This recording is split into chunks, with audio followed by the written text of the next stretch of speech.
It took a good bit of head scratching and fuculating, but I think the bastard's gonna come out now. I don't think I can lift that whole thing.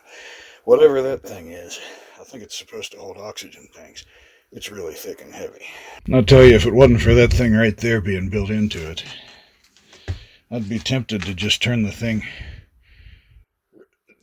sideways and push it back up against the wall and make new doors for it. I mean, it's a really nice cabinet. I kind of hate to junk it. I'm leaving this side all the same, except for tearing out all that oxygen and suction stuff I don't need. I would have left this if I could have got into it with the Murphy bed here, but with the table up about here, fixed in place, and the Murphy bed folding down, there wouldn't have been any way to get into the top of it. I need something with doors in the front. Well, we're getting there. The bench is out without tearing anything else up, so that's good. A lot of the wall and all that's out. I bought some metal plates to put over the holes where all these lights are. They're thinner than I thought they were when I bought them, so they're too thin to use. I think what I'm going to do instead is cut patch metal out of that cabinet that we took out last night. But even on this side where I can't get to the backs of these lights, I think that if I cut them just right, I can put them back up in there and then screw into them with self-tapping screws, and then loosen those screws a little bit and push the plate back some, and put body panel adhesive along inside the seam, and then tighten the screws back down. And then after the body panel adhesive dries, I can grind the heads off the screws and fill in the low spot with Bondo so that it doesn't look so ugly, and then sand it. And I think I'm going to paint the whole van anyway. I think that'll be pretty nice when it's done. And I won't have to worry about it leaking anymore either. Originally I was going to keep those floodlights, I guess you'd call them. Yeah, floodlights, but they're halogen. They're going to draw a lot of power. I'm going to have a roof rack on top to put the solar panels on anyway, so I can just get some LED floodlights and hook onto the roof rack, I think, and I won't have to have holes in the sides of the box, We got the light bar off. The mounts for it appear to be perfectly waterproof, so I'm going to leave those alone for now. And then the two places where wires came through the roof were sealed with what do you call it? That putty stuff. I'm drawing a blank. You know the stuff I'm talking about. So I cleaned that out and I JB welded these two patches over. I'm going to give them about 24 hours to cure good, although I did use the quick set, and then paint over top of them. These are actually aluminum pieces, so I guess technically they don't need to be painted, but just to keep the UV off of the JB Weld and stuff like that, just in case. And then it looks like there was something up here some other time before that has already been filled, so that hasn't been leaking, so I'm going to leave it alone too. The more I rip and tear on this thing, the more I think that this box may have been a remount, and this may have originally been some kind of fire truck or something. But yeah, anyway, whatever. So it's throwing a boost sensor error. I've cleared it once so far. I put a bunch of fuel injector cleaner in it too, and I don't know if it's just the placebo effect or what, but it seems like before it would lose its ass all the time, constantly, right? But now it's still doing it a little bit, but if I get on it good, well, there it just lost its ass. There it goes again. No, all right.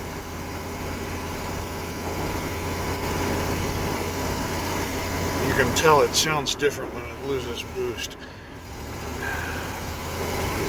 So I don't know if that's actually going to be a sensor per se, or if that's going to be the pump mounted driver, or if that's going to be the vacuum wastegate thing. I've got a new Dorman EMD to put on it, so I guess I'll do that when I do the oil lines and the harmonic balancer. It'll be easiest to get to then, I imagine. And then we shall see. Here's the status of the thing as of now. I decided to just take all of the electrical wiring out of the box. I'm having trouble with the brake lights. All of the brake lights and signal lights and stuff are controlled by the console thing in there. And I don't have a schematic for this box. I've got one for a 98 van-based one, but it appears to be different enough that it's not as useful as it could be. So, in light of all that, and just to make it easier to maintain, like, into the future, you know, so I don't keep having weird electrical problems, I'm going to take all of this out, all of the box wiring, and redo it. Redo the tail lights and the signal lights and all of that stuff so that they run off of the flasher relay and everything like they're supposed to from the factory without the ambulance control box in there. And then, with all of that stuff out, I can wire up the box to run off of its own, you know, like battery bank and all of that stuff. Because the way it is right now, everything runs off of those two 100 amp alternators up there under the hood. And like the cab and the box electrical systems are all tied together, and there doesn't appear to be, at least, any easy way to unhook the box from all of that and power it off of a battery bank and have everything work right and not, like, have parts of the cab stuff, the engine stuff, draining it, you know what I'm saying? So, I think this is the best way. I don't know. The problem is, there's a lot of wiring behind this cabinet right here. So I want to keep this cabinet in the thing. It's kind of a shame, you know, you watch those YouTube videos of these people doing, like, ambulance conversions, and they rip all these nice cabinets out, you know. And I did rip that one out, but that's just because I needed room for a bed, you know. Get out of here, Wasp. You can fuck right off, bud. Get out of here. That's what I thought. This would be a hell of a place to have a wasp's nest with all these holes and stuff. I don't think he can get in here once the doors are closed anyway. I hope. Well, maybe he can get in, but through some of those broken lights, I don't know. Man, I need to get that stuff patched. But yeah, like, I'm going to have to move this cabinet. This whole thing, I think it's one piece. And it sits on top of all those toolboxes on the outside. Right there. So, I'm going to have some help to move that. And then, when I put it all back together and I rewire it, the damn wiring is going to be someplace where it's a lot easier to get to. So I can fix it later if something goes wrong without tearing all the damn cabinets out again. The plan here is, the reason I took this cabinet out is I'm going to have a Murphy bed right here. And it'll fold down into a twin size bed. And that'll be my bed. And when it folds up, it'll have a 2-foot table on it that sticks out like a free-floating table, right? So I'll be able to get in there and use it for a table or a workbench or whatever. But that thing's going to be kind of thick, right? And the top of it will fold up. And when the top of it folds up, it'll have a music stand on the underside of it, and one of my digital pianos will be in that space inside of the table. So, you know, when I want to play the piano, and I'll fasten the pedals down here somewhere. I'll have to make a little bracket or something, but that'll be fine. So, you know, I can fold up the top of the table, play the piano, fold the top of the table down and latch it, have a table, fold the whole bed down and have a bed, and then fold it back up the next morning and have stuff going on. It's a little complicated, but I think it'll be pretty nice to be able to kind of convert the space between different rooms, and then I won't feel like I've just got one room, you know, if that makes any sense. And then on this side, I was going to put my refrigerator right there, but it's like an inch too wide to fit in that space. So I guess a fridge will have to go over there and be on a slider to come out. I don't know what'll go there, but I'll probably put a shelf right there and have the microwave / air fryer / toaster oven thing up there. Yeah, I guess I could put like a sink thing right there. I don't know if I need a sink though. And then this will be just like a table, probably with a couple of different things that, well, there'll be like one and then another one on top that'll pull out on drawer slides, so I can slide a chair underneath of it, and then it'll push back and be out of the way, and just be that space right there. And then all these cabinets will be the same. The original cabinets that were up here along the top in front of those lights, they'll go back in there. And then the bed will be underneath of them. They're just out of there until I finish patching all these holes, right? And then I'm hoping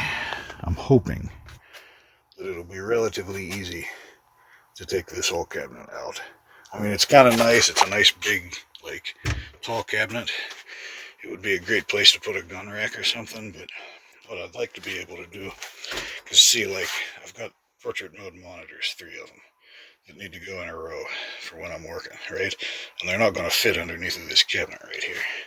So what I'd like to do is have a desktop right here, and then I can put my monitors across there and work there, right? That'll be my work area. And then I can put a cabinet up there. But this whole duct for this old heater or air conditioner unit here, that can go, because there's no purpose for it. And then the rest of it's just, you know, this part back, and this is where all of the ambulance electrical wiring is. But once that's out of there, you know, it's not necessary for all that to be there once I do all the rewiring and stuff. So I don't know, like, it'd be a shame. It's a really nice cabinet, but I've got a lot of cabinets. I think there are probably plenty of cabinets. I hope that wasn't a mistake.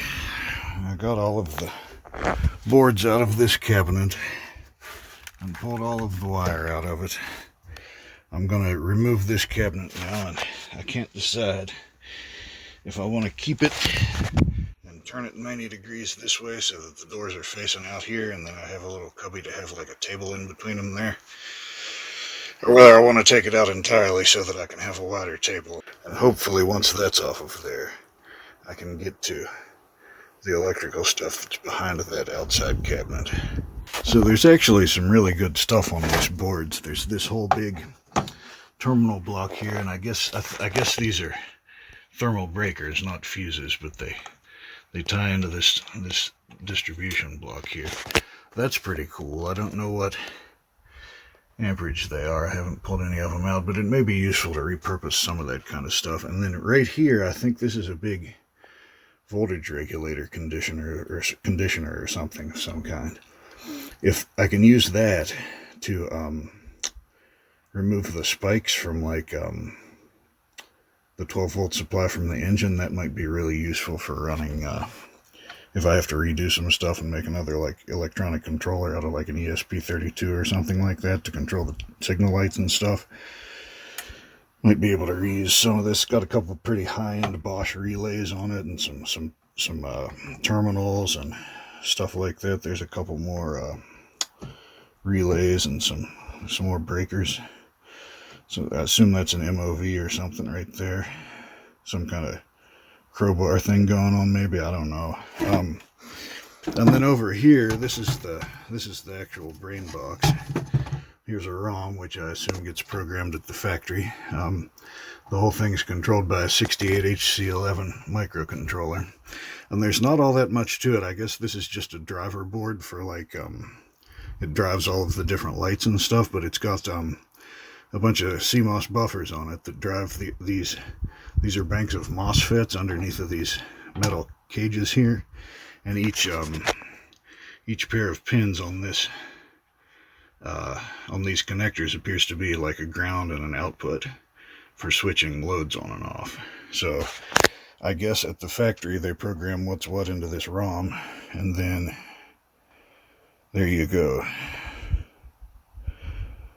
So yeah, of course it's all proprietary. There's no way I could reprogram that and do my own thing with it.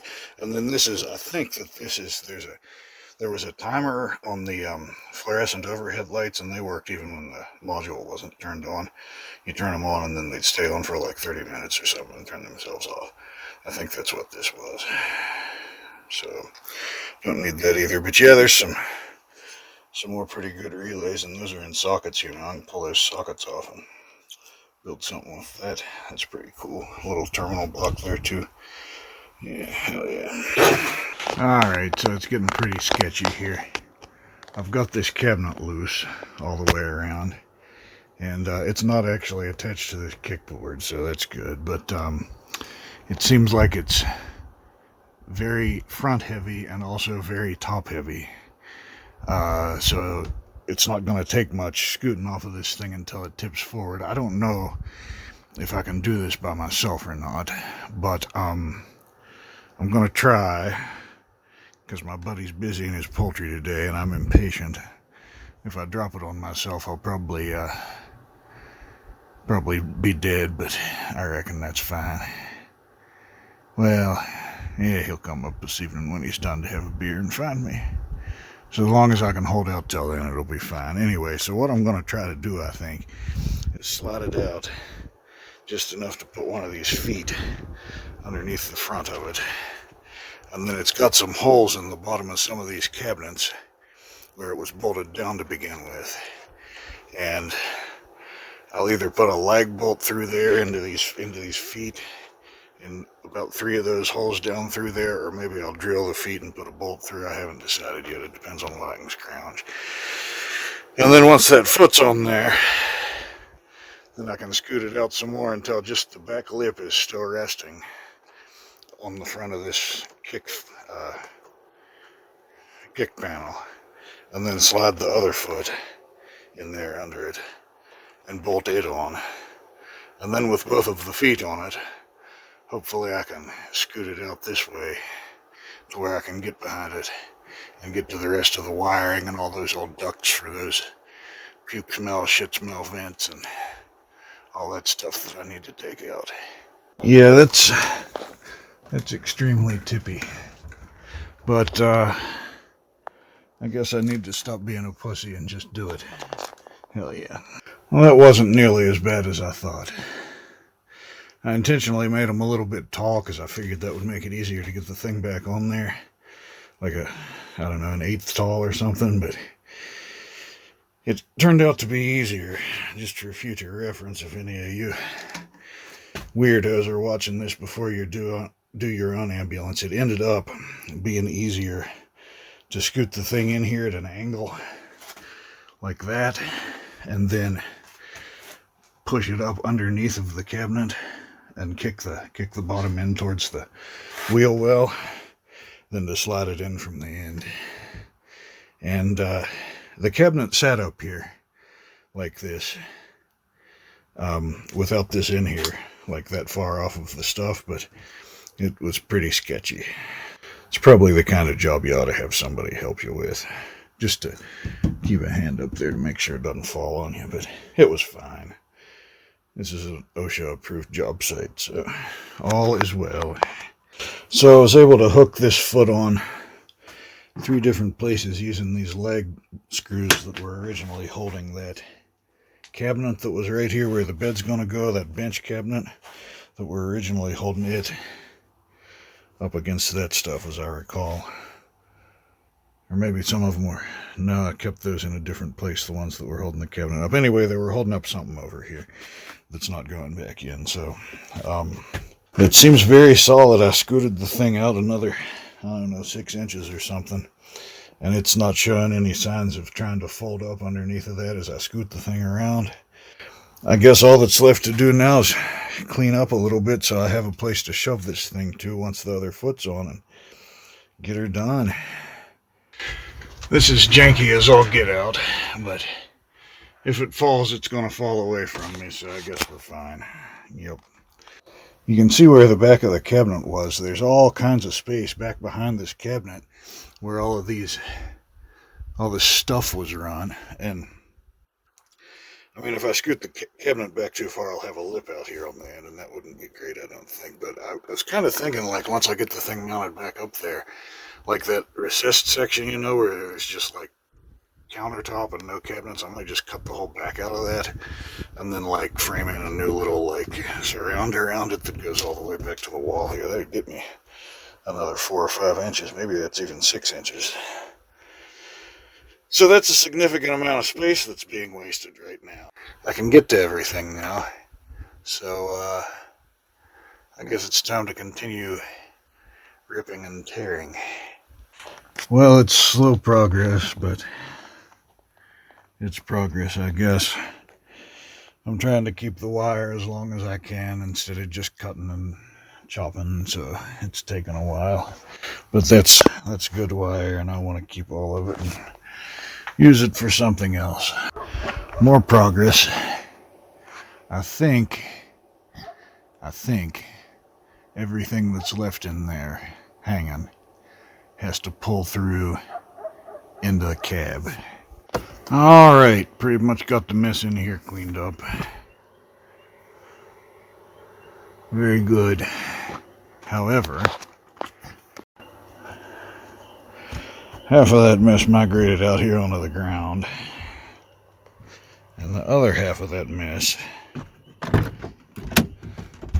migrated here into the cab. Ooh boy. All of this stuff here came back into some big connectors. There you can see some of them laying back there. And went on back through these things here to the computer in the back that we took out. And the way that they did this was they cut and spliced their wiring harness into various places in the factory wiring harness, all under the hood and all under the dash, so that they could do stuff like run the air conditioner clutch to run that heating unit in the back, and all of the turn signals and brake lights and everything were controlled by that computer. The high beams are controlled by that computer, so that they could make the headlights wig and stuff like that. So there you can see some of the splicing, but there's more than that.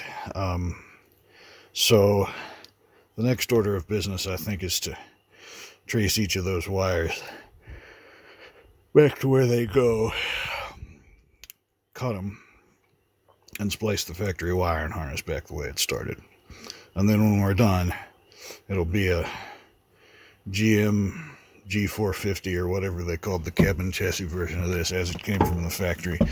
And the regular factory service manual electrical schematics will be accurate, and then when something goes wrong, we'll actually be able to fix it. It's a lot of work, but I think it'll be worthwhile in the end, because that garbage there is going to just be a never-ending electrical headache if I don't just get rid of it and take the thing back to a state that I can get a schematic for. Now, I did find a partial set of schematics for a 98 Econoline van version of this Horton ambulance. And it looks like it's very close to this, but it's not exactly the same. But it's very close, and I think I can use that to track down a lot of this. And what I can't use that for to track down, I can probably intuit using the factory service manual wiring diagram. So I think we can do it. In fact, I may make a whole detail video about that in case anyone else is converting an ambulance and wants to get their wire and harness back to the factory specification. That might be useful to somebody. So yeah, I think I'll just do that. It's supposed to rain tomorrow, so maybe, just maybe, I will actually copy all of these videos to the computer and edit a video about this thing and post it. Fancy that. Alright, see you in the next one. What a mess. Ooh boy.